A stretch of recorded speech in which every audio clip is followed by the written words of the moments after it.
So let's get started on, tell us how you got started in Tung Sudo.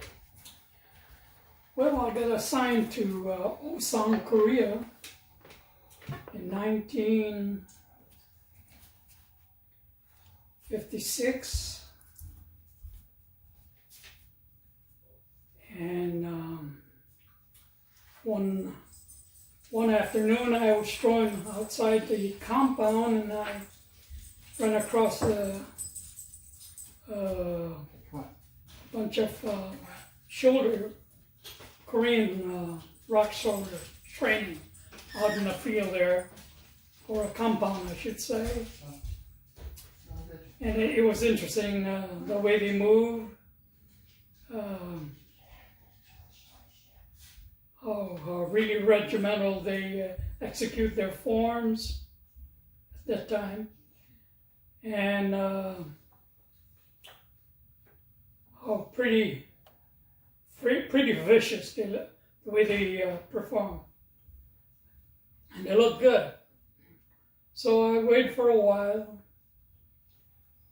On the following week, I went through the same area again, and I was approached by this sergeant. His name was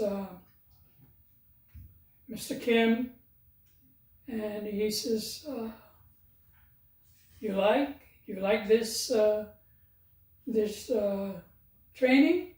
And I says, "Yeah, I was very much interested in trying to learn." And he was happily said that I would show up a certain day, and he would start me off. So is this you said Sergeant Kim, was he in the military with you? Or? Yes, he was in the military. So at that time I didn't know that he was the instructor. Oh, okay.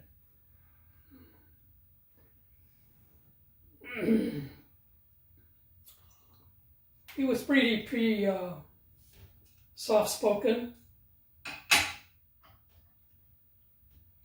but I noticed his attitude changed when I was under his wings, learning Tung Sudo. So did you have to ask to go train? And No, in fact, on the first visitation, I was told to move on, not to stir at the Korean shoulders as they train, because the base commander did indicate to us that we are not to socialize with the Korean soldiers. Okay. At that time, it was ceasefire. Korea was in peace, but yet internally there was still bitterness within the area there. So Kim, then I take it that referred to as Grandmaster Kim then? Yes. Oh. Yeah. So what was your first day like over there starting in Tung Sudo?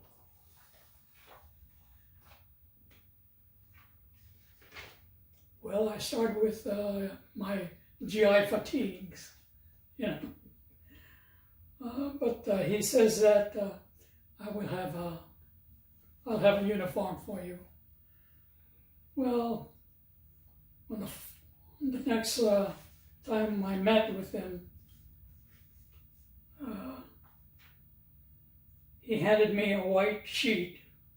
Looked like it's homemade. It was baggy pants. Handed to me. It's actually looked like a pajamas, white pajamas. And he told me to put this on and then put this white upper so-called gi, and he had a little white belt that he showed me how to tie it, and that was the start from there.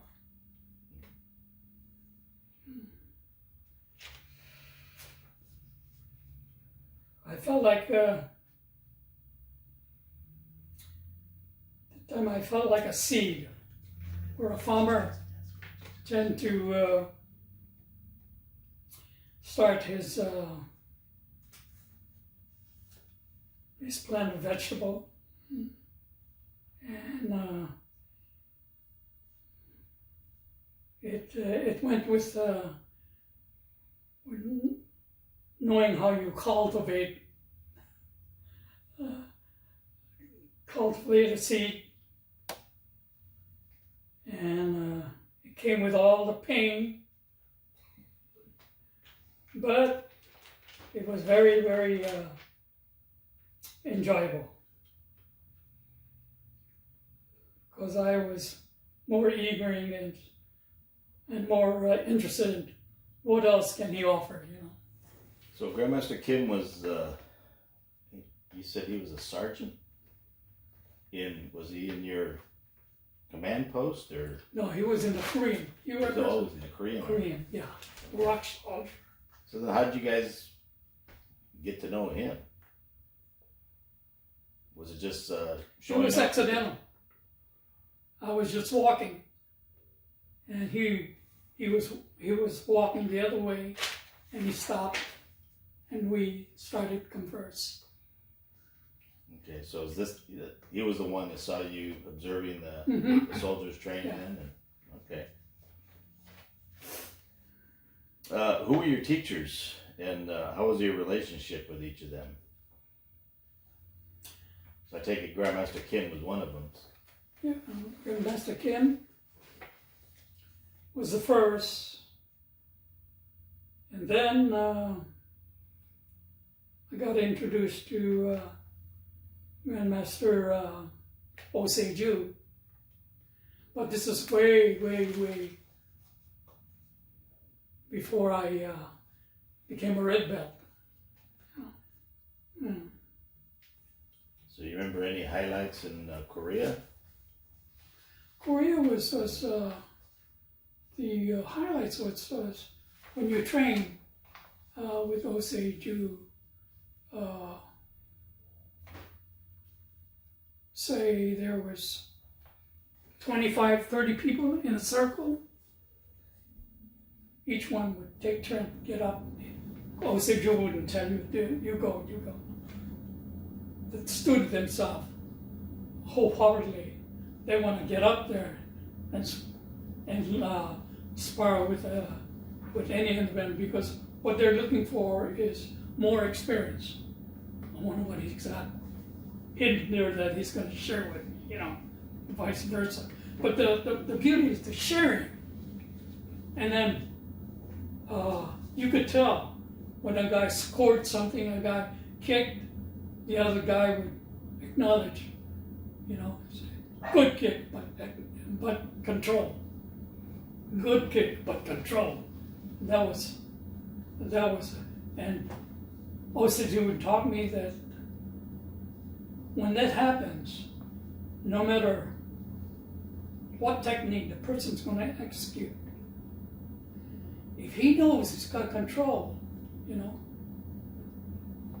he'll go beyond the basic defense and try to get the best of it.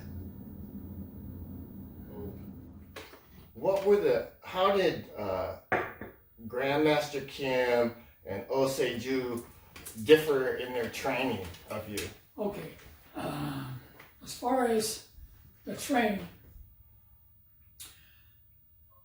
Master Kim was strictly regimental basics, all the way to red belts. Not only the basic movements, but the hyong. Up to what Hyung then? Where did he stop at? Which Hyung? Hyong. He stopped when you were in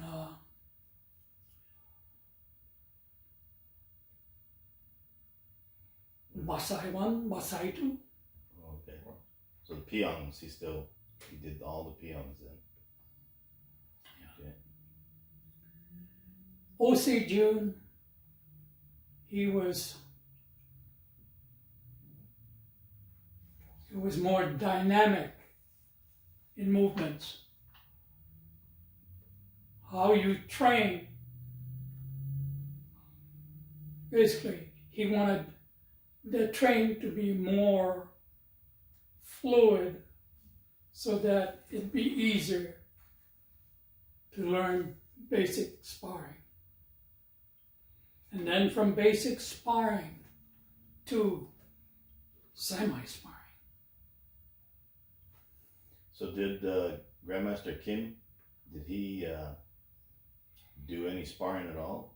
Just Only forms? on the Ilsuchi Samshutsu basic. Okay. So the sparring didn't come to your red belt stage or late green or?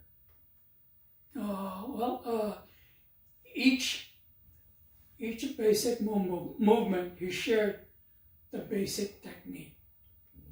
When you go to the next form, you would learn that form, and then he would show the basic fundamental technique. So how many villages did you visit with your basic sparring techniques? With Osei-jun? That was Master Kim. Oh, really? And he actually, I'm sure he actually got confined with Master Osei-jun.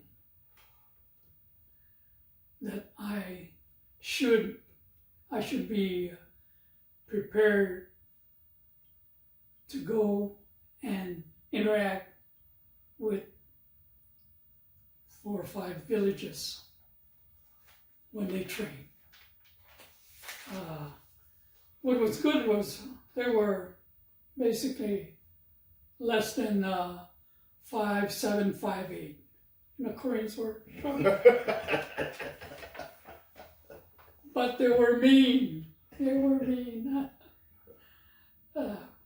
And the beautiful thing about it, no matter how hard they interact with you, at the end of that session, we would all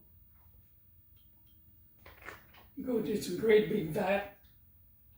It was mostly white liquid, milk, and it's actually the juice of sugar cane. So the villages that you visited, so they were all taught Tang Soo Do as well? Yes. But the most enjoyable thing about it is each instructor had something to offer. When I say something to offer, they had a style of their own. Some favor just the blocking. Some favor just the kicking. Some favor just the jumping. Some just the takedowns.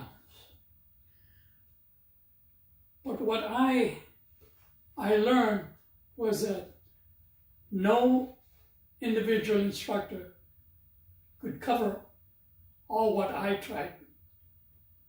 And that's what I tried to offer to Western Pacific Dance.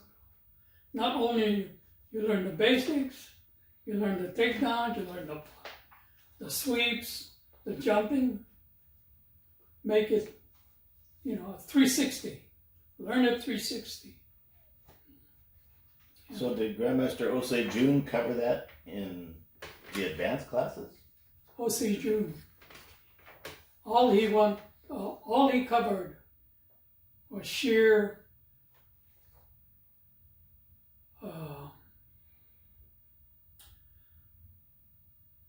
he wanted for you to act like a tiger.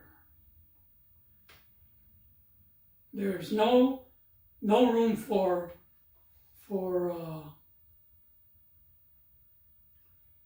pittyness. If there was a slight indication that you weren't giving your 100, he would point to you, sit down. We'll catch you on the second round or the third round. He asked about how was your relationship with Grandmaster Wang Yi? Was he just at a distance? The only time I met and conversed with the great Grandmaster Wang Yi was my last week of separation from Osan to be shipped here to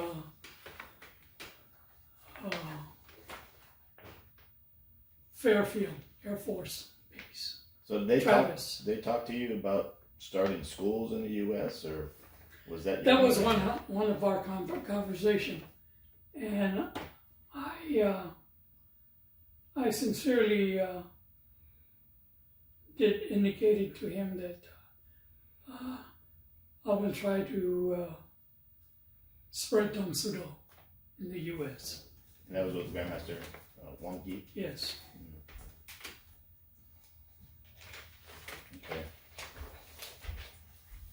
Okay. Also, I was one of the first ever had breakfast with the Grandmaster Wang Yi.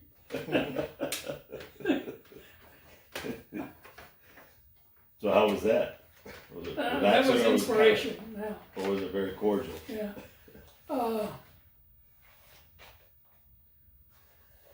It was.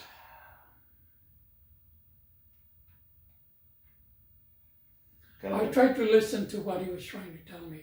Of course, his English wasn't that great, you know. But, so there was no interpreter? There was his granddaughter, I believe, was trying to interpret what he was trying to say to me. So it sounded like his interest was trying to get Tang Soo Do spread to the U.S. Yeah. So when did you start your school then in the U.S.? As soon as you got home, or? I started Because you went back to Hawaii. 1960. Okay, was that in Hawaii or was that in Sacramento? No, it was in Sacramento. Did you train before that? No, that's where I started. What I learned in Korea is what I brought and tried to teach. Or one more. So when did the Western Pacific Tang Soo Do actually get formed? It was getting formed while I was going to City College. What was your typical day of training? Typical day. You start work, you come home, then what? Yeah. And I want to make sure that I spend half an hour on Hyung. Okay, at least 2 Hyung. Working. And I would not stop until I sweat from top to bottom. Just sweat. And then when I would go out and train, my body is well ready to share Tang Soo Do. Like I say, you know, I have a habit of, after a good workout, trying to touch students' gi, make sure they're wet.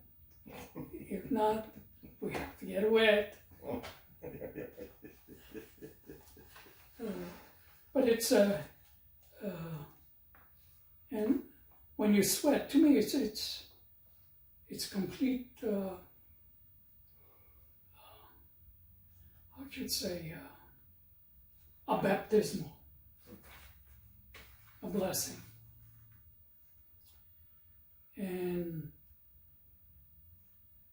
with that, you know, it comes with the peace of mind So when you train at home, what time did you usually quit? 1, 2 o'clock. In the morning? I cat nap. As soon as I get home, I get nap. And training starts at 8 o'clock.